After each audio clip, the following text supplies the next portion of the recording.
A esta hora de la mañana vamos a conversar con la asambleísta Ana Galarza del Movimiento Construye para conocer cuál va a ser la postura de este movimiento político, ya que no son parte de la mayoría. Muchísimas gracias, mi querida asambleísta, por mantener esta conversación con Noticias Oromar. El presidente Daniel Noboa tenía dos opciones para lograr esa mayoría legislativa en la Asamblea Nacional. La una era con la Revolución Ciudadana y la otra posibilidad con Construye. Por esa posición o postura radical de Construye es que no son parte de la mayoría legislativa. Buenos días, asambleísta. Muy buenos días, un gusto saludarles. Soy la abogada Ana Galarza, asambleísta por la bancada de Construye, siguiendo el legado de Fernando Villavicencio. Bueno, usted bien lo ha señalado, el presidente Daniel Noboa eligió hacer una mayoría con el correísmo. Obviamente este es un proceso democrático. También tenía otra opción con hacer una mayoría con el resto de fuerzas políticas que tiene el país, donde obviamente Construye como la segunda fuerza política al interior de la Asamblea Nacional se encontraba. Y sin embargo de ello, el presidente decidió tomar un poco más la línea del socialismo del siglo XXI. Justamente por eso el riesgo país, una vez que el presidente anunció su pacto con el correísmo, se disparó. Y es lamentable para la economía del Ecuador esa situación, ya que al presidente elegir unirse al correísmo, los multilaterales, las instituciones económicas internacionales, no tienen confianza en financiar proyectos en el Ecuador. Y por eso es que no vamos a poder tener buenas condiciones de acceder a recursos económicos para reactivar la economía del país. Esto por la decisión que tomó el presidente. Nosotros lo habíamos advertido, a él no le interesó esas advertencias y ahora el riesgo país del Ecuador está por los cielos. Eso se traduce en intereses súper altos para nuestro país, en plazos súper cortos para nuestro país, es decir, condiciones económicamente desfavorables para el Ecuador. Ya le habíamos advertido que también iban a buscar impunidad para miembros de las bandas delictivas políticas. Ayer nomás ya la asambleísta Paola Cabezas anunciaba que iban a buscar la amnistía para Ricardo Patiño. Eso ya se conocía, y aún así al presidente no le interesó escuchar estas advertencias. A propósito de aquello, Construye estaba interesado en formar o pertenecer o ser miembro de esta comisión que justamente va a tramitar la amnistía para Ricardo Patiño. ¿Qué pasó? ¿Por qué no lograron acuerdos con el presidente? ¿No hubo ninguna conversación o no hubo ningún acercamiento para lograr que ustedes también formaran parte o presidieran alguna de las comisiones que son claves, entre ellas la de fiscalización y también la de justicia? Nosotros sí estamos en la Comisión de Garantías Constitucionales. Está nuestro compañero Paul Boestán. Pero no tienen curules que son decisivos o importantes para tomar decisiones en estas comisiones. No son mayoría. No podíamos ser mayoría en ninguna comisión, matemáticamente era imposible, no tenemos el número suficiente de asambleístas para constituir mayoría en las comisiones. Claro, por ejemplo, a mí me pusieron en la comisión que yo anhelaba, yo quería estar en la Comisión de los Derechos de la Niñez, yo soy psicóloga, soy abogada, tengo el perfil para esa comisión, es una comisión noble, es una comisión preciosa. Claro, pero ¿ustedes recibieron llamadas telefónicas para recibir votos a cambio de impunidad? Usted está hablando del Consejo de Administración de la Legislatura. Bueno, más allá de que Construye quiera estar en el Consejo de Administración de la Legislatura, la Ley Orgánica de la Función Legislativa establece que cada una de las bancadas tiene derecho a tener una vocalía en el CAL. Entonces, no es una aspiración antojadiza de la bancada de Construye, es algo que establece la ley. Entonces, nosotros mocionamos el nombre de nuestra compañera Amy Gende para que pueda ser la tercera vocal del CAL por un tema de género. Como usted sabe, tiene que haber alternancia. Ya el presidente de la Asamblea es hombre, pues la vicepresidenta debe ser mujer, el segundo vicepresidente hombre y así sucesivamente, hasta completarse los 4 vocales del Consejo de Administración de la Legislatura. Pero claro, nuestra compañera recibió una llamada de una asambleísta de la Revolución Ciudadana de Santo Domingo que nos pedía cosas que para nosotros es imposible votar. ¿Cómo cuáles? Y,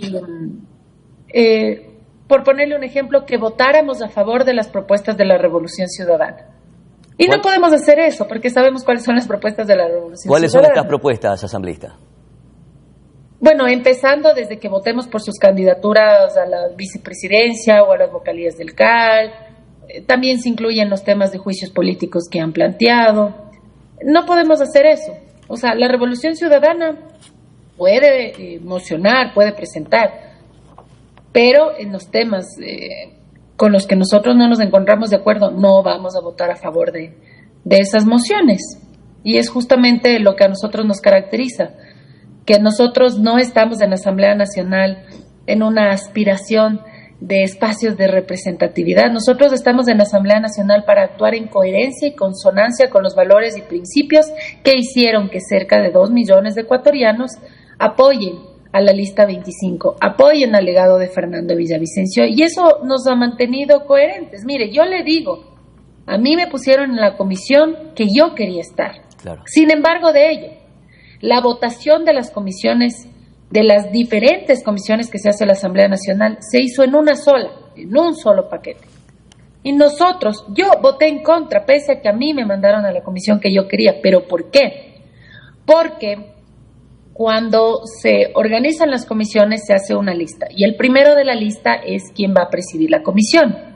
Y la primera persona de la lista de comisión de fiscalización era la asambleísta Pamela Aguirre, representante de la Revolución Ciudadana. Entonces, nosotros también, conociendo de boca del expresidente Rafael Correa que ellos buscan venganza y persecución en contra de la fiscal general del Estado, y viendo que va a presidir la comisión de fiscalización Pamela Aguirre, que es afín a ese proyecto de persecución y venganza, no podíamos votar a favor y votamos en contra. Fuimos la única bancada que votó en contra.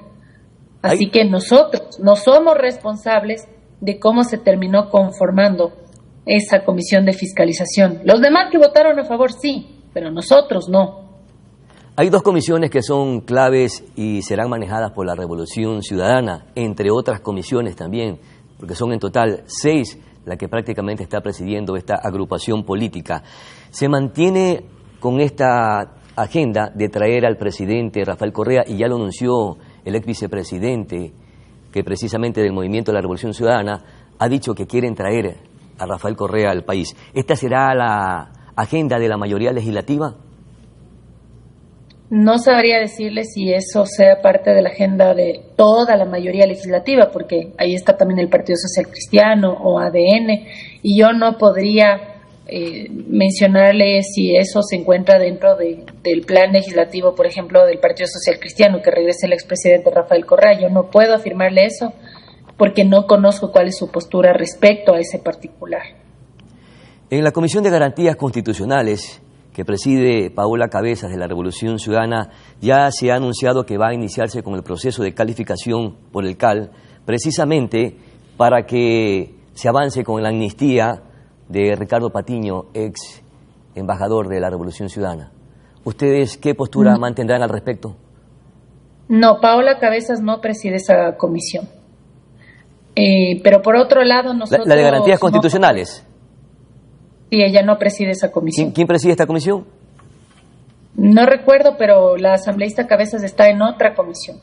¿Cuántos miembros tienen usted en esta comisión? 1, porque matemáticamente siempre teníamos opción a tener 1, máximo 2 en las comisiones. Ya. ¿Y cuál va a ser entonces la postura de ustedes como agrupación política en todo este proceso, cuando son minoría y no tienen los asambleístas necesarios para poder tomar decisiones, sino que más bien estas estarán decididas por esta mayoría legislativa? Claro, el presidente Daniel Noboa ya conformó esa mayoría legislativa, ellos serán los que decidan, pero nosotros siempre nos mantendremos firmes a nuestros leales y a nuestros ideales, nuestros principios, nuestros valores. Y hemos dicho que no vamos a apoyar la impunidad, tampoco nos vamos a prestar para perseguir a nadie. Lo único que queremos es verdadera justicia. ¿Qué es la verdadera justicia? Ningún culpable libre, pero tampoco ningún inocente perseguido. Fernando Villavicencio era solo. Cuando fue asambleísta, él era solo. Él no tenía bancada, él era él contra las mafias, pero respaldado por un país. Claro, el voto de Fernando probablemente era un solo voto y no cambiaba lo que las mayorías al interior de la Asamblea Nacional pudiesen decidir. Pero lo importante de Fernando Villavicencio fue su transparencia, su valentía, su determinación, que a pesar de que sabía que estaba solo, él no iba a virar su rumbo a la meta cierta que él tenía, que era un Ecuador transparente, justo, un Ecuador próspero.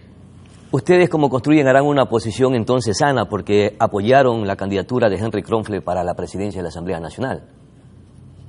Es que claro, nosotros somos opositores a los antivalores del país, pero no somos opositores a todo. Eso sería un absurdo. Hay cosas que se va a votar a favor, hay cosas que se votarán en contra, hay cosas que opinaremos a favor, hay cosas que opinaremos en contra.